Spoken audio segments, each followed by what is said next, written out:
Στην άλλη άκρη της τηλεφωνικής μας γραμμής έχουμε έναν πολύ καλό μου φίλο, τον Κωνσταντίνο τον Παπά, όπου έχουμε μιλήσει πάρα πολλές φορές γιατί είναι επικεφαλής στο κολέγιο ACPS. Καλά δεν τα λέω ή τα λέω λάθος, Κωνσταντίνε, πες τα κι εσύ.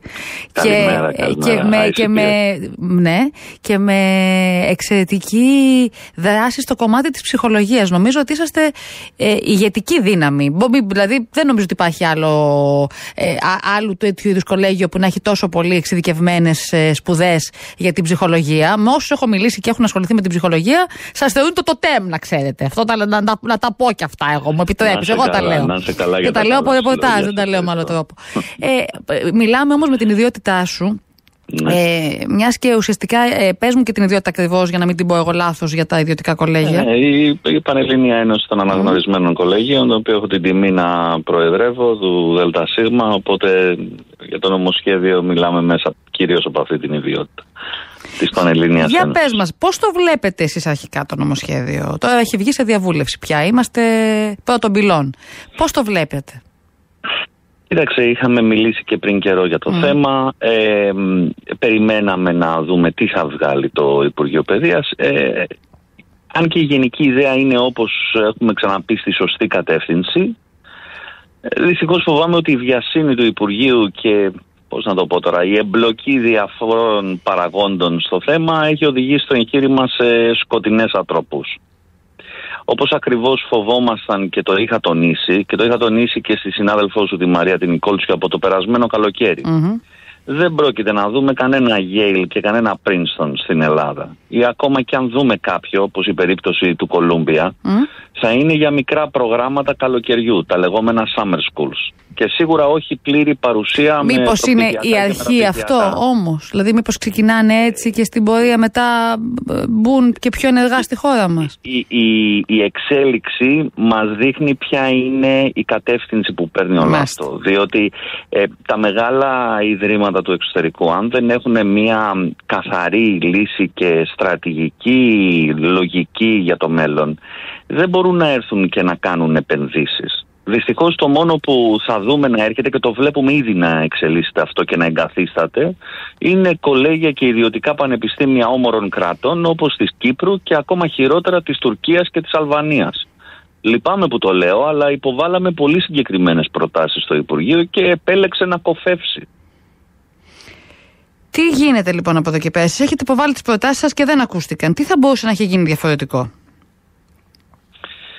Κοίταξε, τονίσαμε καταρχάς την ανάγκη για το μη κερδοσκοπικό πανεπιστήμιο να είναι το μητρικό μη κερδοσκοπικό. Διαφορετικά πρόκειται για μια ανούσια εξαγγελία. Υποτίθεται ότι η κυβέρνηση θέλει να αποτρέψει την εκροή διδάκτρων προς το εξωτερικό και ειδικά την Κύπρο και φέρνει τα κερδοσκοπικά κολέγια και πανεπιστήμια της Κύπρου να εισπράξουν τα δίδακτρα στην Ελλάδα και να τα στείλουν έξω μέσω των franchise συνεργασιών ή με τη λειτουργία συνδεδεμένων εταιριών που θα τιμολογούν υπηρεσίες ή ενίκεια στο υποτιθέμενο μη κερδοσκοπικό παράρτημα της Ελλάδας. Αυτό το βλέπουμε ήδη με ανακοινώσεις τους διαφόρων οργανισμών τέτοιων.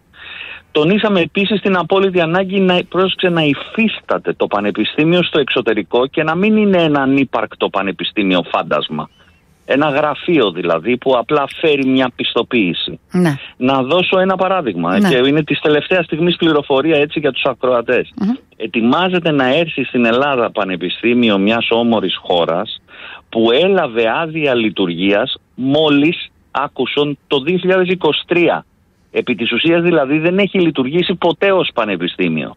Και θα έρθει να λειτουργήσει εδώ για πρώτη φορά με το παράρτημά του υποτίθεται. Και ακόμα ένα σημείο από τα διάφορα που τονίσαμε την ανάγκη για λόγους εθνικούς το Πανεπιστήμιο του Εξωτερικού να είναι στις 100 με 200 πρώτες θέσεις συγκεκριμένων κατατάξεων.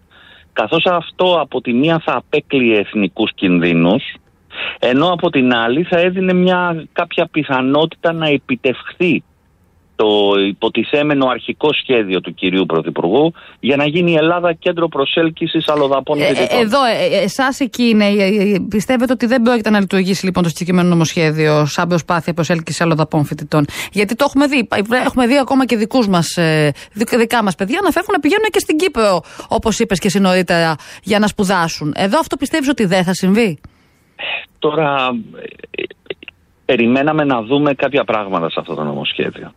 Από τα 200 άρθρα του νομοσχεδίου, δεν μιλάμε τώρα για ένα μικρό νόμο, μιλάμε για 200 άρθρα ενός νομοσχεδίου που υποτίθεται ότι κατατέθηκε ακριβώς για αυτό το σκοπό, για να κατασταθεί η Ελλάδα διεθνές κέντρο εκπαίδευσης. Ξέρεις πόσα είναι αυτά τα άρθρα που αφορούν την προσέλκυση αλλοδαπών φοιτητών, τις διαδικασίες προσέλκυσης, την εξομάλυνση της νομοθεσίας για αυτό το σκοπό? Έχεις εικόνα? Πόσα? 0. Κανένα. Ούτε ένα.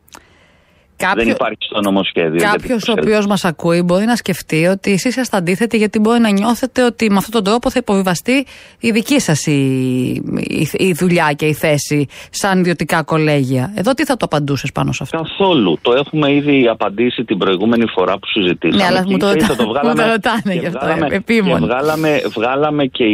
Βγάλαμε και σχετικό δελτίο τύπου ότι μία προσέλκυση σημαντικών μεγάλων σπουδαίων πανεπιστημίων στην Ελλάδα όντως θα εκαταστούσε την Ελλάδα κέντρο προσέλκυσης ξένων φοιτητών, και αυτό θα βοηθούσε και τα κολέγια και θα βοηθούσε και τα δημόσια πανεπιστήμια που δεν έχουν τη διεθνοποίηση που έχουν άλλα πανεπιστήμια του εξωτερικού. Δεν θα γίνει αυτό με τον τρόπο με τον οποίο γίνεται αυτή τη στιγμή. Με την εμπειρία που έχεις επίσης, θεωρείς ότι θα υποβιβαστεί η δημόσια εκπαίδευση στα πανεπιστήμια, αν έρθει ένα ιδιωτικό πανεπιστήμιο εδώ στη χώρα μας? Πιστεύεις ότι δηλαδή η προσέλκυση καθηγητών ή γενικότερα το να επιλέγουν μετά τα παιδιά ένα ιδιωτικό πανεπιστήμιο μπορεί να είναι κατώτερης επιλογής, όπως είπες? Πιστεύεις όμως ότι θα υποβιβαστεί με αυτόν τον τρόπο η δημόσια παιδεία? Η επιλογή ενός ανθρώπου να πάει να σπουδάσει κάπου δεν υποβιβάζει το ίδρυμα που δεν... Γιατί θα σου πω, για παράδειγμα, υπάρχουν άνθρωποι που δεν έχουν σπουδάσει όταν έπρεπε ή έχουν σπουδάσει κάτι εντελώς διαφορετικό από το αντικείμενό τους. Φαντάζομαι το έχεις δει εσύ στην καθημερινότητά σου. Όσοι έρχονται είναι πολύ πιθανό να κάνουν στροφή στην καριέρα τους και να θέλουν να σπουδάσουν κάτι άλλο. Μήπως με αυτόν τον τρόπο διευκολυνθούν, Κωνσταντίνε? Λύσεις υπάρχουν, ιδίως στην εποχή τώρα που ζούμε την ηλεκτρονική, μια εποχή στην οποία μπορείς καταρχάς να επιλέξεις να σπουδάσεις από το σπίτι σου και να σπουδάσεις σε ένα πανεπιστήμιο στην Αυστραλία ή οπουδήποτε αλλού. Υπάρχουν τέτοιες λύσεις, όπως υπάρχουν και λύσεις εδώ. Τα κολέγια μέλη της Ένωσης Κολεγίων έχουν συνεργασίες με καλά πανεπιστήμια του εξωτερικού και μπορούν να σπουδάσουν, αλλά όπως και να έχει. Θα μπορούσε κάποιος να σπουδάσει, λοιπόν. Δεν θεωρώ ότι αυτό είναι που υποβιβάζει το δημόσιο πανεπιστήμιο. Υπάρχουν άλλα θέματα που υποβιβάζουν το δημόσιο πανεπιστήμιο, όπως για παράδειγμα ότι αν ιδρυθούν 10 τέτοια ιδρύματα εδώ, ποιος εμποδίζει έναν νέο καθηγητή που αμείβεται χαμηλά στο δημόσιο πανεπιστήμιο να φύγει από αυτό το δημόσιο πανεπιστήμιο και να πάει σε ένα ιδιωτικό, και ξαφνικά να βρεθούν δημόσια πανεπιστήμια και τμήματα χωρίς καθηγητές? Ναι. Αυτό θα μπορούσε να είναι ένας ενδυνάμει κίνδυνος για τα δημόσια πανεπιστήμια, διότι δεν προβλέπεται τίποτα τέτοιο όσον αφορά την προστασία του δημοσίου πανεπιστημίου από την αιμορραγία προσωπικού, καθηγητών και ερευνητικού προσωπικού προς μια ιδιωτική πρωτοβουλία. Έτσι. Εσείς με την εμπειρία που έχετε, πιστεύετε ότι θα ευοδοθεί το συγκεκριμένο σχέδιο της κυβέρνησης πριν κλείσουμε, Κωνσταντίνο?